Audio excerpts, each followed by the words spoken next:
दोस्तों अभी हाल ही में व्लादिमीर पुतिन चाइना पहुंचे थे और चाइना ने रेड कारपेट बिछा करके पुतिन का भव्य वेलकम किया और पूरी दुनिया को दिखाया कि रूसी चीनी भाई भाई हैं और आगे भी भाई भाई रहने वाले हैं। इसको लेकर के पूरे वर्ल्ड मीडिया में कई खबर फैली, बहुत कुछ कहा गया कि पुतिन का चाइना जाना भारत के लिए खतरा है। लेकिन मजेदार बात यह है कि जैसे ही व्लादिमीर पुतिन चाइना से वापस लौटे, उन्होंने भारत को 2 ऑफर दिया जो कि न्यूक्लियर प्लांट से रिलेटेड है। जैसे ही भारत को ये ऑफर मिला, चाइना का हालत खराब हो गया। चाइना की मीडिया ने डायरेक्ट तो नहीं लेकिन इनडायरेक्ट व्लादिमीर पुतिन को संकेत दिया कि आप जो भी डिसीजन ले रहे हैं वो चाइना के हित को देखते हुए लें। तो इस वीडियो में हम लोग बात करेंगे कि एक तरफ पुतिन चाइना जाते हैं और चाइना के साथ अपने दोस्ती को और मजबूत करते हैं और वहाँ से आने के बाद उनको एक डर हो जाता है कि चाइना और भारत आपस में दुश्मन है। ऐसे में मैं चीन के साथ दोस्ती कर रहा हूँ तो भारत कहीं नाराज ना हो जाए, इसलिए वो भारत को ऑफर देते हैं न्यूक्लियर प्लांट को लेकर के। तो क्या है इन सारी चीजों का पूरा मतलब, क्या जियोपॉलिटिक्स चल रहा है, ये फ्लोटिंग न्यूक्लियर प्लांट क्या होता है, इससे कैसे भारत को फायदा होगा, भारत में न्यूक्लियर प्लांट को स्टेब्लिश करने में रसिया का कितना बड़ा रोल प्ले होता है, चाइना को इससे क्या प्रॉब्लम होगा। आइए समझते हैं इस पूरे जियोपॉलिटिक्स गेम को।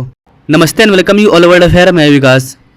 चाइना ने पुतिन को अपने कब्जे में लेने की बहुत कोशिश की, लाल कारपेट को भी बिछाया, लेकिन रेड कारपेट भी काम नहीं आया। यहाँ पर आप कई आर्टिकल देख पाएंगे, Russia offers floating nuclear power plant tech to India, यानी कि रसिया भारत को ऑफर कर रहा है कि वो फ्लोटिंग न्यूक्लियर पावर प्लांट की टेक्नोलॉजी को शेयर करेगा और आपको सिखाएगा। इंडियन मीडिया ने भी इसको कवर किया है। दुनिया का इकलौता तैरता हुआ न्यूक्लियर पावर प्लांट रूस ने भारत को ऑफर किया। हिंदुस्तान टाइम्स की आर्टिकल है, Russia ready to help India build more reactor. तो पूरे वर्ल्ड वाइड कई आर्टिकल देखने को मिल रहे हैं कि रसिया ने भारत को फ्लोटिंग न्यूक्लियर पावर प्लांट की ऑफरिंग की है ना। फ्लोटिंग न्यूक्लियर पावर प्लांट होता क्या है guys? Floating nuclear power plant को FNPP भी बोलते हैं। रूस की एक कंपनी है रोसाटॉम, उन्होंने कहा है कि वो मित्र देश भारत को फ्लोटिंग परमाणु ऊर्जा संयंत्र इसकी टेक्नोलॉजी को साझा करेंगे, जिसके वजह से भारत के हर एक इलाके में आसानी से बिजली पहुंच पाएगी। बेसिकली इसका यूज वहाँ पर किया जाता है जहाँ पर आइलैंड होते हैं। हमारे पास कई आइलैंड है लेकिन वहाँ पर बिजली नहीं पहुंचा है और वहाँ पर बिजली को पहुंचाने में भी काफी खर्च आ जाएगा। ऐसे में हम लोग पानी में तैरता हुआ न्यूक्लियर पावर प्लांट को बनाते हैं। फ्लोटिंग न्यूक्लियर पावर यूनिट का जो जननी है वो रूस ही है। रूस के एक वैज्ञानिक के नाम पर इसका नाम रखा गया है फ्लोटिंग पावर यूनिट। रसिया की सरकारी कंपनी रोसोटॉम इसको संचालन करती है। तो ये तो हो गया कि रसिया ने भारत को फ्लोटिंग न्यूक्लियर प्लांट की टेक्नोलॉजी शेयर करने की बात कही है। इसके अलावा रसिया ने एक और ऑफर दिया है, वो लोग भारत में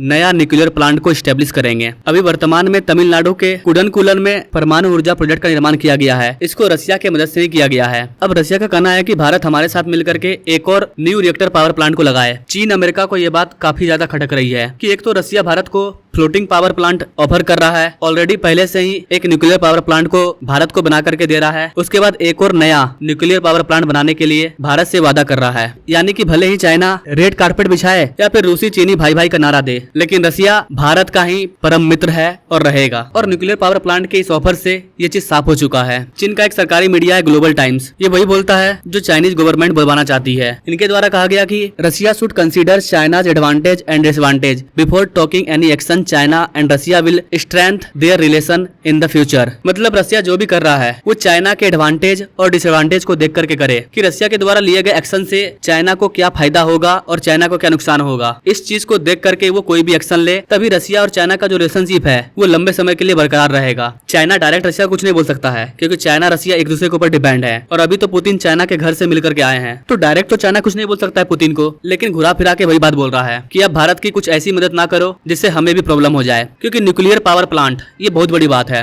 न्यूक्लियर पावर प्लांट आ रहा है यानी कि न्यूक्लियर बम बनने में भी टाइम नहीं लगेगा। तो न्यूक्लियर पावर प्लांट की टेक्नोलॉजी कोई भी देश बहुत ही सोच समझ करके किसी भी देश को शेयर करता है। चाइना ऐसा इसलिए बोल रहा है क्योंकि भारत ने जो ब्रह्मोस मिसाइल बनाया है उस मिसाइल को भारत और रूस ने मिलकर के बनाया है। रूस ने बहुत सारी टेक्नोलॉजी दी है, तब जाकर के हमने ब्रह्मोस मिसाइल को बनाया है और उसी ब्रह्मोस मिसाइल को हमने फिलीपींस को एक्सपोर्ट किया है। और फिलीपींस और चाइना में वॉर चल रहा है, खुल करके जंग नहीं चल रहा है लेकिन एक तरह से वॉर ही चल रहा है। China Philippines Taiwan south China के कई कंट्रियों पर अपनी हुकूमत जमा रहा है। तो चाइना को लगता है कि रसिया भारत की मदद करता है और बाद में उसी चीज का नुकसान चाइना को देखना पड़ता है। अगर रसिया भारत को ब्रह्मोस की टेक्नोलॉजी नहीं देता, भारत के साथ मिलकर के ब्रह्मोस मिसाइल नहीं बनाता, तो आज फिलीपींस को ब्रह्मोस मिसाइल नहीं मिलता। लेकिन रसिया को भी पता है कि भारत हमारा परम मित्र है। चाइना का क्या है, आज चाइना साउथ चाइना में हमला कर रहा है। जब रसिया और चाइना का काम खत्म हो जाएगा तो चाइना रसिया पर भी अटैक कर देगा। इनफैक्ट चाइना ने रसिया के कुछ पार्ट को भी अपना पार्ट बताया है। तो रूस को पता है कि हमें क्या करना है, कौन सा दोस्त हमारा हमेशा साथ देने वाला है। भारत और रसिया की दोस्ती कई दशकों से है। जब भारत और पाकिस्तान में वॉर चल रहा था तो अमेरिका भी भारत को मारने के लिए आ गया था। उस टाइम रसिया ने हमारा साथ दिया था और अपने बहुत बड़े लड़ाकू सिप विमान को भारत को दे दिया था कि देखते हैं भारत को कौन क्या करता है। तो रसिया हमारा बहुत पुराना मित्र है। तो आई थिंक गाइस आप समझ पाए होंगे